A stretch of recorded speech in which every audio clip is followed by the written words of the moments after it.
غير بدرهم ديال الشيبه الا كنتو كتعانيو من الكحه، من السعال الحاد، ضيق التنفس، من الالم في الحلق اولا الحنجره، كذلك الا كان عندكم الزكام اولا النزلات ديال البرد. هاد الوصفه هذه اللي غادي نعطيكم ملي غادي تجربوها والله العظيم الا غتفاجئكم النتيجه. يعني وها هي واحد المكون عندنا في الدار، يعني كاين موجود، ولكن كيجيونا هاد الاعراض هادو ديال البرد، يعني كنمرضوا وما كنستعملوش هاد الوصفه هذه. فاي واحد تيعاني من هاد الحالات هادو اللي ضاربو البرد، يعني كيكح بزاف، عنده الحريق يعني في راسو، عنده الحريق في الحلق، عنده ضيق تاع التنفس، كيحس بواحد التعب شديد، جربوا هاد الوصفه هذه. يعني المفعول ديالها اقوى من اي دواء، يعني في علاج هاد النزلات ديال البرد ولا غريب والكحه الجافه. وصفه من ابسط الوصفات، لكن كتعطي واحد النتائج يعني مدهشه في علاج هاد الاعراض هادو اللي ذكرت لكم. وصفه بسيطه والمكونات متوفره عندكم في الدار. ممكن ديروها للوليدات الصغار الا كانوا ضربهم البرد، يعني النويفات ديالهم كيسيلوا اولا ولاو مخنقين، يعني كيكحوا، كيحسوا بواحد التعب. فجربوا لي هاد الوصفه هذه وغتشوفوا يعني واحد النتيجه، يعني من اول يوم غتلاحظوا واحد النتيجه اللي زوينه بزاف. فغادي ندوزو دابا تشوفوا معايا المكونات، طريقه التحضير، تبعوا معايا الوصفه هكا باش تعرفوا على الطريقه كيفاش غادي تستعملوها. وغادي ندوزو نبداو على بركه الله الوصفه ديالنا. قبل احبابي كنتمنى انكم ما تبخلوش عليا بواحد لايك لا فيديو، وخليو لي الاراء ديالكم في التعليقات كذلك. وغادي نبداو الوصفه ديالنا. اول حاجه غادي نحتاجوا لهذا المكون هذا اللي هو الشيبه، الاسم الثاني ديالها الشويلاء. عندها صراحه بزاف ديال الاسماء، شيبه، شويلاء، مهم عندها عده اسماء. تناخذوا منها واحد العريش، يعني كما كتشوفوا معايا بهذا الشكل هذا، كنقطعوا منها يعني واحد شويه، كناخذوه كنديروه في واحد الكاس. هنا بالنسبه للشيبه اللي خصكم تعرفوا، يعني بحثوا عليها وشوفوا الفوائد ديالها. فهي كتعالج اول حاجه يعني داك النزلات ديال البرد. الناس اللي كيجيهم داك لاغريب، يعني النيف ديالهم كيولي كيسيل بزاف، كذلك كيتخنقوا يعني مره.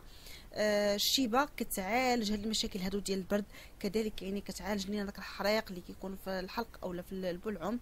مفيده بزاف يعني الكحه. اول حاجه كنضيفوا عليها الماء يكون غليان مزيان.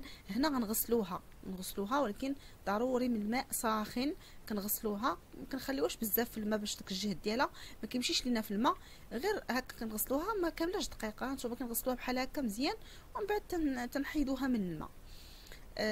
بالنسبه لهاد الوصفه ممكن يتناولوها الوليدات الصغار، ولكن بشرط، يعني انا غنقول لكم هنا في اخر الفيديو كيفاش غادي تناولوها. المهم غادي هنا ناخذ ديك الشيبه كما كتشوفوا معايا، وغادي نحيدها من الماء بعد ما غسلتها. كنغسلوها مزيان ضروري، هذه اول مرحله كنغسلوا الشيبه، يعني هذه اول حاجه غادي نديروها. من بعد غنجيو دابا باش نحضروا الوصفه ديالنا. هاد الماء غادي نحيدوه صافي، يعني غادي نتخلصوا منه. وهنا غادي نحتفظوا بالشيبه. اول حاجه غناخذوا واحد الكاسرونه غادي نديروا فيها الحليب. يعني حليب عادي، غنديروا واحد الكاس ديال الحليب كما كتشوفوا معايا بهذا الشكل هذا. وغادي ناخذوا نديروه على النار حتى يغلى، يعني حتى يفيض، يعني يغلى لينا وطلع ديك الفيضه يعني يفيض. ومن بعد غادي نرجع معاكم. هنا بلا ما يوجد ليا داك الحليب غادي ناخذ هنا واحد القطعه ديال الزنجبيل اولا العرق ديال السكينجبير طري خضر كما كتشوفوا معايا. غادي ناخذ منه هنا واحد القطعه، يعني نص ديال هذه القطعه هذه اللي في يدي اللي كتشوفوا معايا. غادي نقشرها كامله، ولكن غنحتاجو حنا غير النص ديالها كما غادي تشوفوا معايا بهذا الشكل هذا. غادي ناخذ غير النص ديالها وغادي نبشروه في الحكاكه. ضروري غناخذوا النص ديال هذه القطعه، غادي نبشروه في الحكاكه مزيان عاد باش غادي نضيفوه على الوصفه ديالنا. كناخذوا هاد الحكاكه وغنحكوه يعني في الجهه ديك الرقيقه. المهم كما غادي تشوفوا معايا بهذا الشكل هذا. بالنسبه لهذا الزنجبيل او السكينجبير، اول حاجه هو مضاد للفيروسات، تيقضي على الالتهابات، كيعالج لينا الكحه، يعني داك السعال، ضيق التنفس، يعني عنده بزاف ديال الفوائد سبحان الله، اللي هي واحد الفوائد عجيبه يعني بالنسبه لعلاج هاد الحالات ديال المشاكل ديال البرد. وهذا الشيء يعني كامل كما كتشوفوا معايا غادي نبشر واحد الكميه. المهم النص ديال هاد الكميه هذه اللي شفتوا معايا، وغادي نديروها، غادي ناخذ هاد الكميه غنضيفوها على داك الحليب من بعد ما غادي يوجد لينا.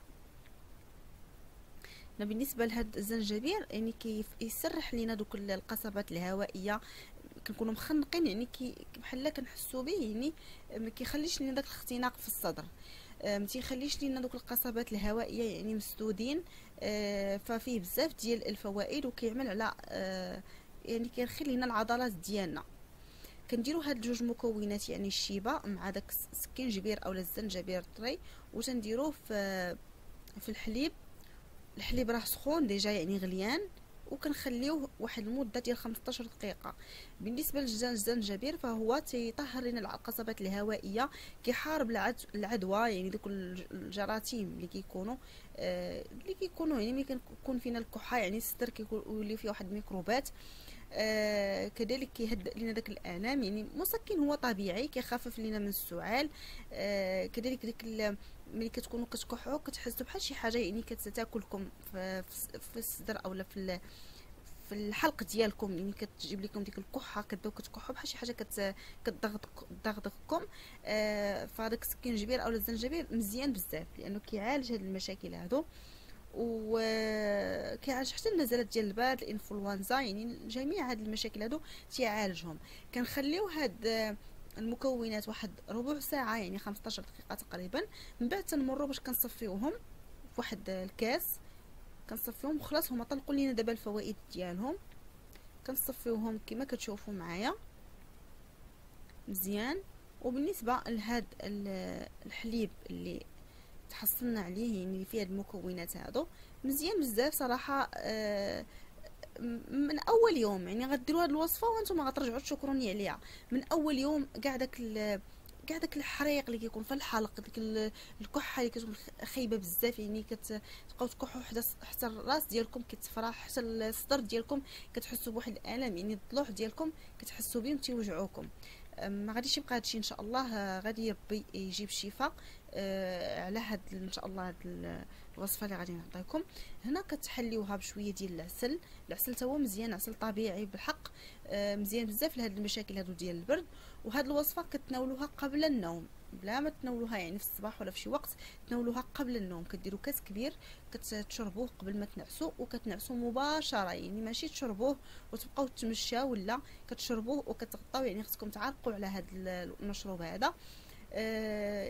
غداري ان شاء الله في الصباح يعني كتحسوا بواحد التحسن كبير.